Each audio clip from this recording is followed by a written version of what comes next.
We are all familiar with the specific guilt of starting a book with high enthusiasm, only to let it collect dust half-read on a nightstand.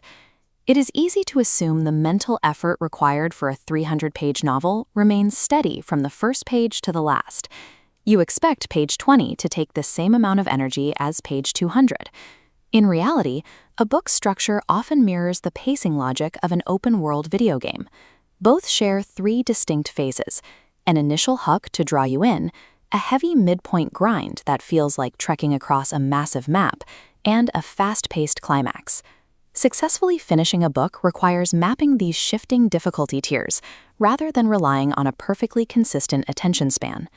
This chart maps reading progress against mental effort.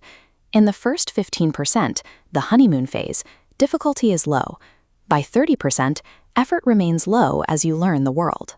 Then, from 30 to 60%, difficulty spikes into the critical plateau of boredom. This is where the author performs the heavy lifting of story setup. They have to explain political systems, detail family trees, and move characters through long travel sequences. It is necessary for the plot, but it is rarely exciting. With hundreds of pages still left to go, the finish line feels distant.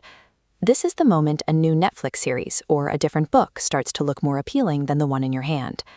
The passive excitement that powered you through the first 100 pages is rarely enough to survive this middle stretch. Overcoming the plateau requires replacing passive interest with engineered momentum. The first tool is the 10-page sprint. The hardest part is the physical act of picking the book up.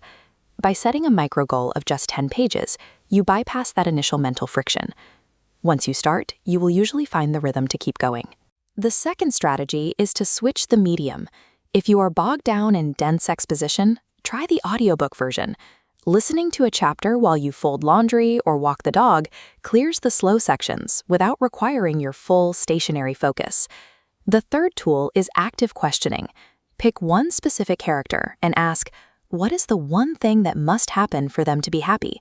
Focusing on a concrete goal forces your brain to stay engaged with the plot, even when the pacing slows down. These strategies shift the burden of progression away from the author's pacing and onto your own deliberate momentum. This struggle usually peaks at the 50% mark. At this milestone, use a diagnostic test to distinguish temporary boredom from a poorly written book. You have permission to quit if you genuinely dislike every character and the plot is incoherent. In those cases, the book is the problem. However, if you are simply bored by the setup, use your momentum tools to push through to the final third. Cross the 60% threshold and the difficulty plummets. The setup is finished and the climax becomes visible. In the final 15%, you enter an obsessed state.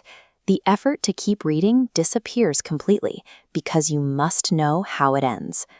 Recognizing the middle slump as a predictable hurdle is the ultimate key to conquering the nightstand graveyard and finishing what you start.